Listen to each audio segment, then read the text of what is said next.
দীর্ঘ ১১ বছরের দীর্ঘশ্বাস, প্রতীক্ষা আর হাজারো টানাপোড়েনের অবসান ঘটিয়ে অবশেষে কার্যকর হতে যাচ্ছে নবম জাতীয় পে স্কেল।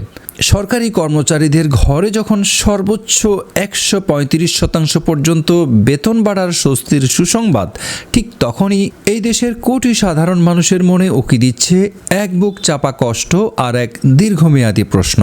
উচ্চ মূল্যস্ফীতি আর বাজারের আগুনের সাথে যুদ্ধ করতে করতে ৮ বছর আগের কাঠামোয় নিম্ন ও মধ্যম গ্রেডের কর্মচারীদের টিকে থাকা সত্যিই কঠিন হয়ে পড়েছিল। সেই দিক থেকে এই বেতন বৃদ্ধির সিদ্ধান্ত যেমন যৌক্তিক ও আনন্দের, ঠিক তেমনি মুদ্রার উল্টো পিঠে সাধারণ নাগরিকের গল্পটা বড্ড বিবর্ণ। ভূমি অফিস, পাসপোর্ট অফিস, হাসপাতাল, থানা কিংবা বিদ্যুৎ, গ্যাস, পানির দপ্তর, আজও এদেশের সাধারণ মানুষ কোথাও একটু সোজা হয়ে দাঁড়াতে পারে না। কোথাও ফাইলের নিচে উপরি টাকা না দিলে ফাইল নড়ে না, কোথাও দীর্ঘসূত্রতা, আর কোথাও টেবিলের ওপাশ থেকে আসা ক্ষমতার দাপট। বেতন বাড়লে কি এই ভোগান্তির অবসান হবে?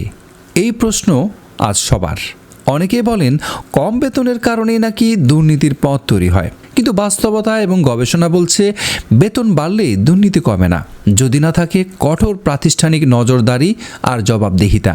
প্রায় ১.৫ লাখের বেশি সরকারি কর্মচারীর জীবনযাত্রার মান উন্নত হচ্ছে, এটা আনন্দের। কিন্তু দেশের সাধারণ মানুষের জীবনযাত্রার মান কি একই থাকবে, নাকি ভোগান্তি আরও বাড়বে?